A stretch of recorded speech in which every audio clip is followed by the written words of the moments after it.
لیکن اللہ سے تمہیں کوئی شرم نہیں، کوئی حیا نہیں ہے۔ موبائل کا بھی استعمال کرو تو صحیح کرو، کیونکہ یہ بھی بہت ہی بڑا فتنہ ہے، بہت بڑا فتنہ ہے۔ موبائل بند کمرے میں اس موبائل پہ جو تم کام کر رہے ہو، جو چیزیں تم دیکھ رہے ہو، میرے پیارے ساتھیو، اللہ تعالیٰ ان تمام چیزوں کو ریکارڈ بھی کر رہا ہے، تمام چیزوں کو ریکارڈ کر رہا ہے۔ اس وجہ سے میرے بھائیو، اللہ سے شرم کرو، اللہ سے حیا کرنے کی کوشش کرو۔ اس فتنے کے دور میں اپنے آپ کو بچاؤ، ایمان بچاؤ، حیا بچاؤ۔ اگر ایمان ہے تو حیا ہے، حیا ہے تو ایمان ہے۔ اب خود ہی چیک کر سکتے ہیں آپ کا ایمان کتنا مضبوط ہے۔ آپ بند کمرے میں غلط کام کر رہے ہو، اس کا مطلب آپ کے پاس ایمان نہیں ہے۔ آپ اگر بے حیا ہے، اس کا مطلب آپ کے پاس ایمان نہیں ہے۔ میری پیاری بہنوں، حیادار بنو۔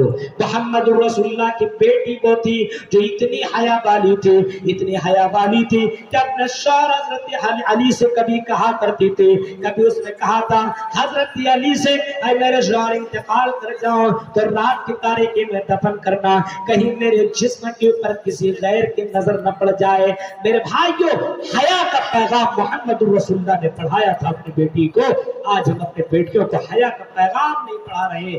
آج بچی بڑی ہو گئی، کالج میں اب کالج جا رہے تو میں سمجھتی بس ہم کالج چلے گئے، ہمارے لیے سب جائز، سب جائز۔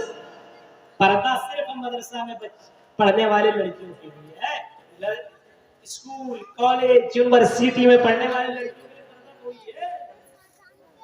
اب مدرسہ میں پڑھ رہے پردہ نہیں کر رہی، یعنی وہ پڑھ بھی رہی ہے، دین سیکھ رہی، تانا اسی کو دیا جا رہا ہے۔ ہاں، اور ایک کو کہتے ہیں ہم تو سنم ڈوبے، ان کو بھی لے ڈوبے گا میرے حساب سے۔ یہ حال ہے میرے بھائیو ہمارے سماج کی لڑکیوں کا۔ تو اتنے زیادہ فتنے ہمارے درمیان رونما ہے، اتنے زیادہ فتنے، اور اس کے علاوہ بھی بہت سارے فتنے ہیں۔ ان فتنوں کی طرف میں بولنے کی کوشش نہیں کروں گا، 2:30 بج گئے۔ اب ان فتنوں سے بچیں کیسے، یہ بات کہہ کر کے میں اپنی بات کو ختم کروں گا۔ ان فتنوں سے، ان فتنوں سے بچیں کیسے؟ اگر ان فتنوں سے بچنا ہے تو میرے بھائیوں، پہلا کام ہمیں اور آپ کو یہ کرنا ہے، ان فتنوں سے اگر بچنا ہے تو اللہ کا ڈر پیدا کیجیے، خوف پیدا کیجیے کہ اللہ تعالیٰ ہماری حرکتوں کو دیکھ رہا ہے، ہم بند کمرے میں غلط کام کریں، ہم حرام خوری کر رہے، کچھ بھی کر رہے، اللہ تعالیٰ دیکھ رہا ہے۔ اگر یہ ڈر پیدا ہو جائے تو ان فتنوں سے اپنے آپ کو بچایا جا سکتا ہے۔ دوسرا، اگر ان فتنوں سے بچنا ہے تو ایسے لڑکوں سے دوستی بند کرو، ایسی سہیلیوں سے دوستی بند کرو جن کا کریکٹر اور جن کا رہن سہن غیروں کے طریقے پہ ہو، ایسی لڑکیوں سے اور ایسے لڑکوں سے دوستی بند کرو۔ اور اگر آپ کو ان فتنوں سے بچنا ہے تو تیسرا کام آپ کو یہ کرنا ہے کہ اللہ سے دعا کیجیے، پناہ مانگیے، جس طریقے سے صحابہ پناہ مانگا کرتے تھے، نعوذ باللہ من الفتن ما ظہر منها وما بطن، مانگا کرتے تھے کہ اللہ مجھے ظاہری اور باطنی فتنوں سے محفوظ عطا فرما۔ تو میرے بھائیو، فتنوں سے ہمیں اور آپ کو بچنا ہے۔ انشاءاللہ 25 کو میں آ رہا ہوں یہاں پہ آپ کے بغل میں، وہاں پہ بہت جلد ٹائم ملے گا۔ آج ہی ہماری بات مسلح الدین بھائی سے ہو گئی ہے، 9:30 بجے بولے ہیں، زیادہ سے زیادہ 10 بجے دے دیں گے انشاءاللہ۔ ایک الگ موضوع کے اوپر ایک الگ تقریر ہوگی جو اس علاقے میں نے کہیں نہیں کی ہے، وہ تقریر میں وہاں کروں گا۔ اتنی رات کو 2:30 بجے اور 2:30 بجے کے بیچ میں بولنے میں اتنا اچھا بھی نہیں لگتا کسی کو بھی۔ میرے بھائی، اللہ تعالیٰ سے دعا کرتا ہوں کہ رب العالمین اس فتنے کے دور سے ہم تمام مسلمانوں کی حفاظت فرما، اپنے ایمان کو بچانے کے اللہ ہمیں توفیق عطا فرما۔ جب تک زندہ رکھ، اسلام کے اوپر زندہ رکھ، جب بھی خاتمہ ہو ایمان کے اوپر خاتمہ ہو۔ آمین وآخر دعوانا الحمدللہ رب العالمین۔ السلام علیکم۔